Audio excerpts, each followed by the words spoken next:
Well, hey everybody, welcome back to Days of Our Lives, or Wrenching with Grandpa, as we are titled. Uh, Gotta admit to everybody, Grandpa's dealing with a little bit of issues. Kind of got my lower back jacked up this past weekend working out in the yard as well as on the cars, and so this week has been filled with ibuprofen and a lot of issues. But that being said, I find that if I keep kind of moving around slowly and don't do something stupid, I can get through the day, which I've been doing all week, still going to work and blah, blah, blah. So, we got a respite in the weather here in central Georgia, East Georgia. Today was actually beautifully nice. The last couple of days have been cold, windy, and wet. And from the sound of the forecast, it's not going to get any better real soon. We got up and down, and God knows, if you listen to some of the weather forecasters, we're all going to get a huge snowstorm, tornado outbreak, whatever. Well, you know what? It's all in God's hands. So, take care of yourself, your family, your community, whatever, as we arrive at spring. Oh, and don't forget, as the posting of this video, you're supposed to set your clocks forward an hour tonight before you go to bed. That way you're not late for church tomorrow, or you miss the Starbucks early morning, early bird special. Oh, and Chick-fil-A, yeah, you got to get there before it gets too late, because then you sit in the line for too long, because you got all the early service church people, and then you've got, well, never mind. That's not what we're here today for. Let's see if we can't see what's going on.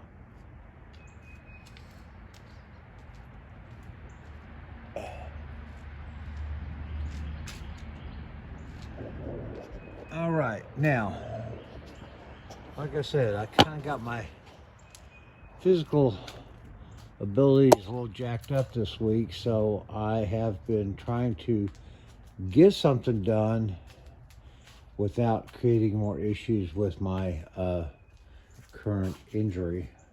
So I've been doing a lot of color restoration and that kind of stuff, light duty work. And I just want to talk to y'all a little bit about this, because I've been thinking about this as I've been out here, and I'm not using a DA on her right yet, but will be pretty quickly. Let me see if I can get y'all in focus here. Now, this is a 1966 Barracuda. That the factory original paint was silver. And from my understanding of my conversations with previous owner and the history of this car was probably painted the yellow and everything. I'm going to say early 80s. The gentleman I bought the car from has owned the car prior to my owning it, which is I've owned the car about a year and a half. The gentleman I bought the car from, I don't have the exact date. I could probably find it out if I went back through the paperwork. But he's owned the car for probably 30 years. And so, that puts it back some time frame. But as the paint on the car as a reshoot, a single stage acrylic enamel, which was, I I don't know if Mako was around back then. If they were shooting this. Certainly the national player probably at the time was Earl Scheib, which most of you folks have never heard of. But they were like Mako, quick, inexpensive repaint. And honestly, back in those days when there was a work ethic and everything and quality service for the price, you could get a decent job. Now, I don't know who did this job, but it wasn't a bad job. It was shot. There's some overspray on some of it, but they did, all around the door frames and everything. They really didn't miss a lot of the stuff, and probably at the time, whoever had it shot paid a decent amount of money for it because it was a fairly good job. I mean, it's still on the car and it looks great. Like I said, I've been putting some elbow grease into it because one of the things that they didn't do is once it was shot, it was out the door. So the car was pretty well covered up in orange peel and some trash. Not much, but a little and around. And so I've been working on trying to do just some hand buffing on her as I can using this. I use a lot. Whoa, look out. Okay, well, I know where it's at now. But using compound products like that, I also have another product over here that I use, and that's the Girls Garage Complete Compound. Both excellent products. And, of course, I've got all kinds of stuff sitting around here. But trying to work the orange peel out by hand, a lot of it because of my physical abilities right now. I am going to throw the DA on her and finish her up. But I've been working, and I don't know if you can see this. I'm going to try to...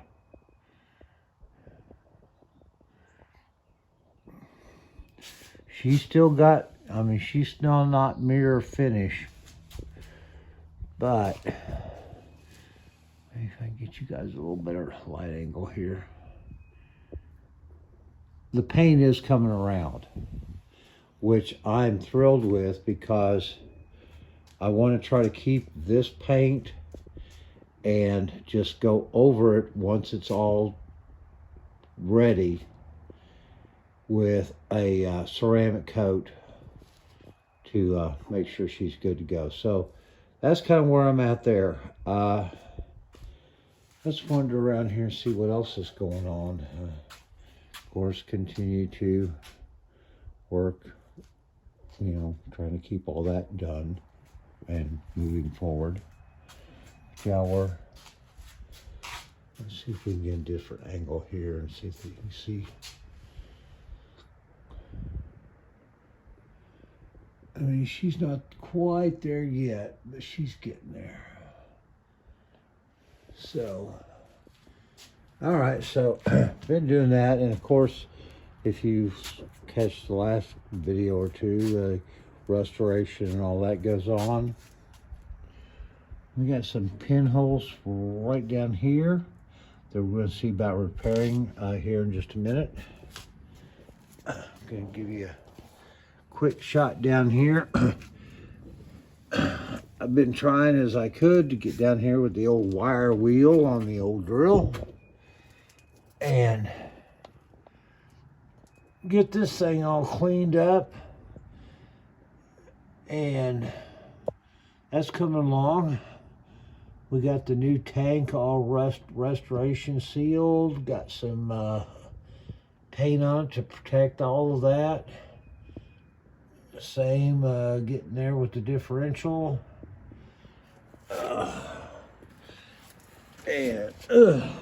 Excuse me. I'll kind of move over here a little bit. see if we can't show you how things are looking down here.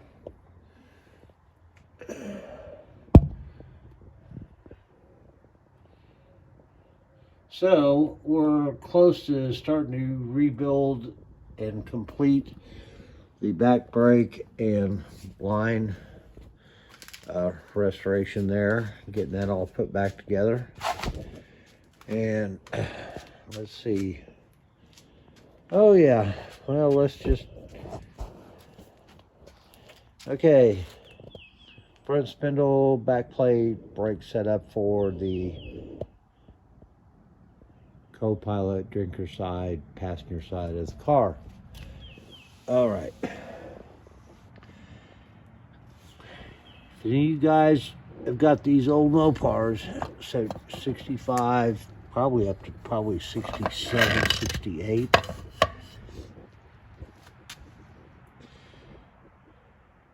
This is what your front brake setup looks like. Your springs, your slave cylinder, your adjusting cable, your self-adjusting, all of that stuff. This was pretty comparable to most of the brake setups of the time for probably 2 or 3 decades, actually. It's a decent system. Yeah, it's not rotors and discs, but you know, it worked very well for a great many years, and I am going to get this all rebuilt. Been lubing it down, just kind of get it where I can take it apart. And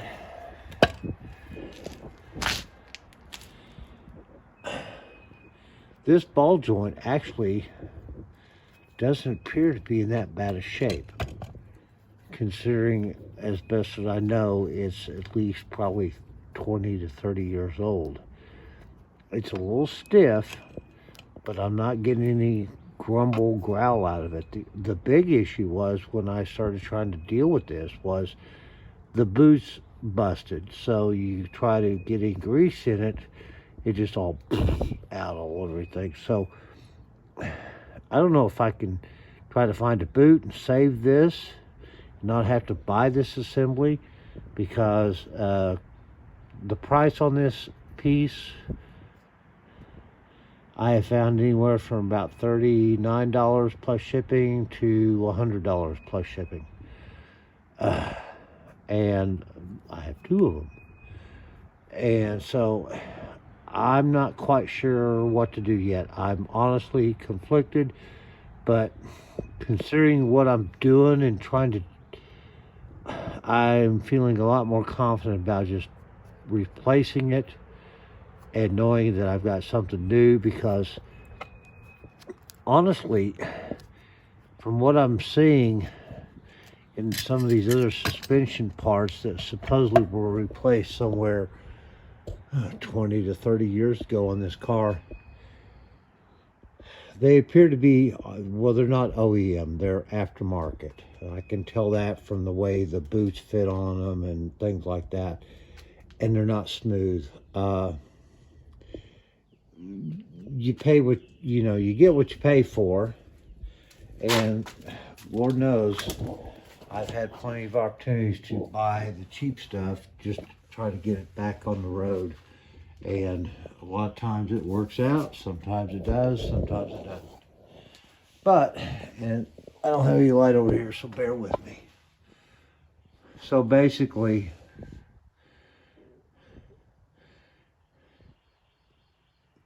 the tie rod ends, most likely the idler arm as well, are going to have to be replaced along with everything else.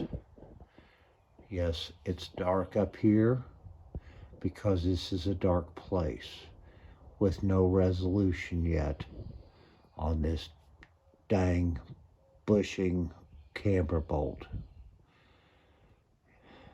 Jerry's supposed to bring the acetylene torch over so we can just cut it out and move forward, but he's going through some changes and everything with Tomcat Automotive, and so right now I don't know when he's going to be here.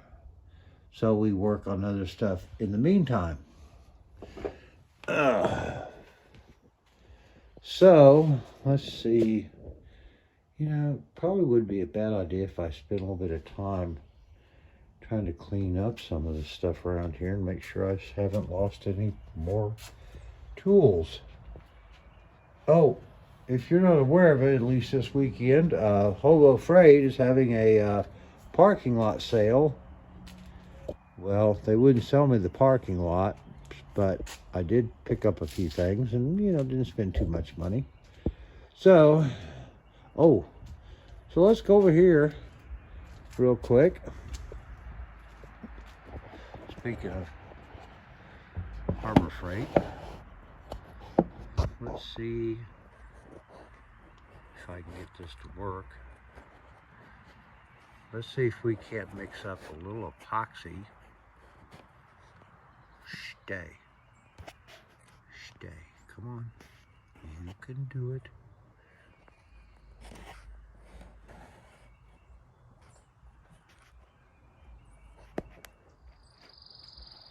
Oh, come on now. You're not due for a union break for a little while yet.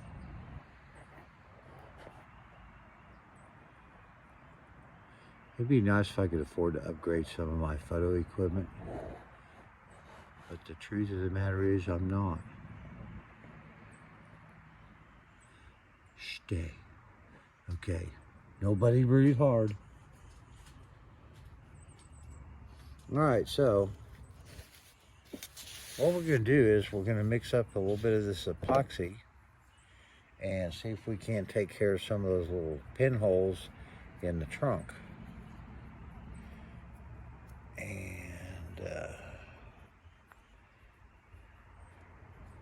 another fine quality product from Harbor Freight. It's like $2. Hey, I thought about going fiberglass, and I got thinking about it, and from my previous fiberglass experience, and you know what? It wasn't worth the hassle. It's not that big a patch. So let's do it quick and on the simp. All right, so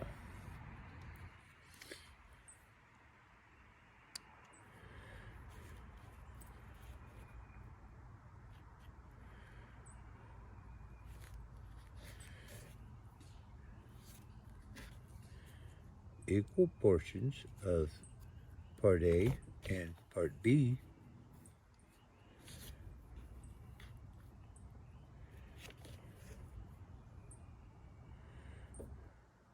Oh, we forgot to poke the hole. So that means it's probably going everywhere.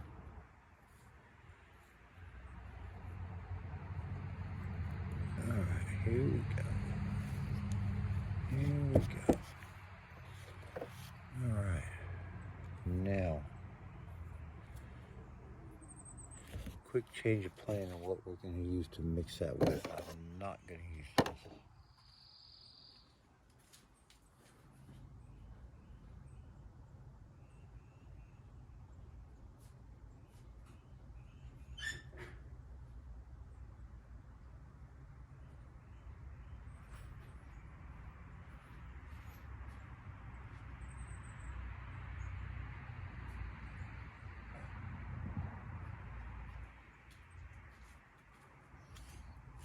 It's always handy to have a toothpick laying around someplace.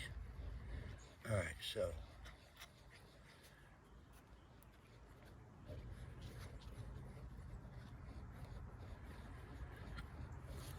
got that all mixed up. Let's go in here and see what we can do. All right. Put you guys right down here.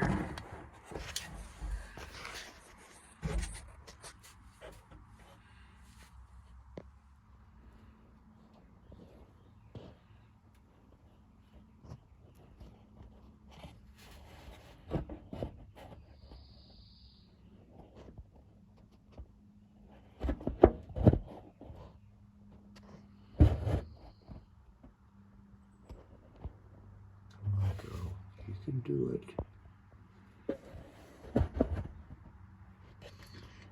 I'm definitely going to need to get a different tripod set up. This one's just not really making it anymore. Let me see if I change. Let's see if we can go back here a little bit more. This might be a better camera angle anyway. Please bear with me, folks. Like I said, this is amateur video.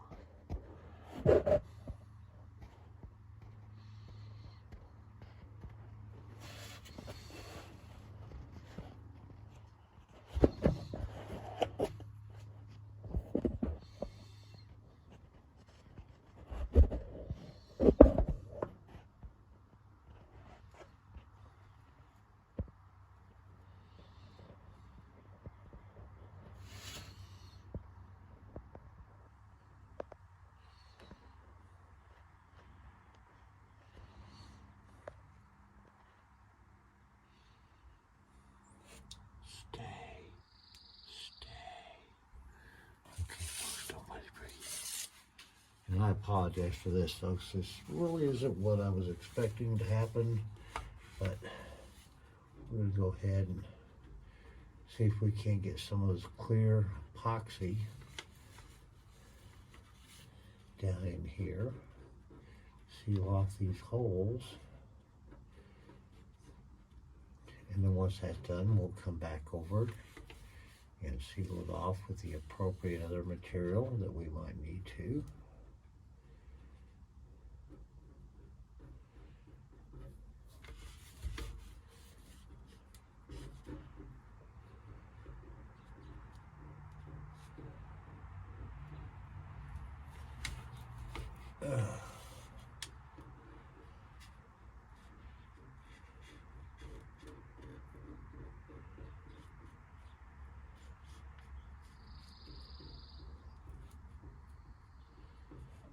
So we've got the 18th annual Monroe Car Show coming up in about a week.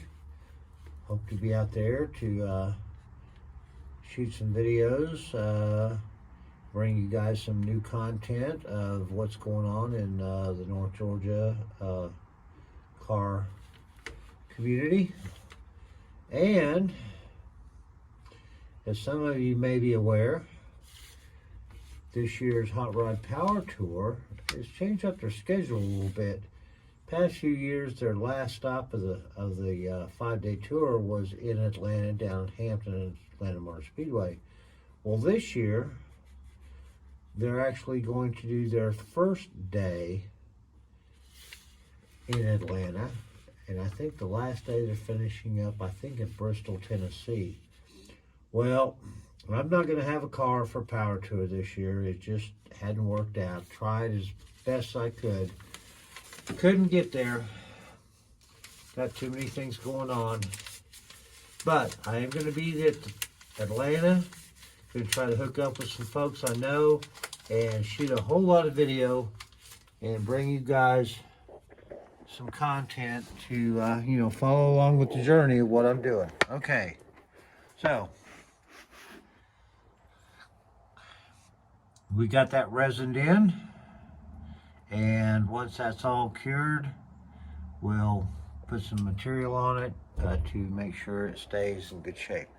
Listen, guys, this was just, trying to do a few small things, little things that I could without any major heavy lifting, because right now Grandpa's not up to heavy lifting as much as I would like to be, because, I got things to do. Well, that's what happens when you don't make sure that your tripod is steady. Oh man, I am so sorry for that, boys and girls. All right, well, in trying to do some sort of a professional out on this, let's just say this: be careful. You never know when accidents are going to happen at home.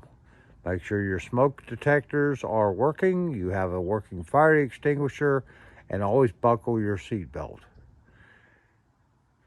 Thank you for watching, everybody. Please thumbs up if you enjoy what I'm trying to do. Please subscribe if you haven't. share as you would. Comments are always welcome, and spring is hopefully coming. I'm not sure from the weather forecast anymore, but we'll be there soon enough, and hopefully at some point we'll get this old girl back on the road so that we get to show her to somebody other than you guys. But you guys are always welcome to come by and see her too. All right. Thank you, everybody. Love you. See you soon. Bye-bye.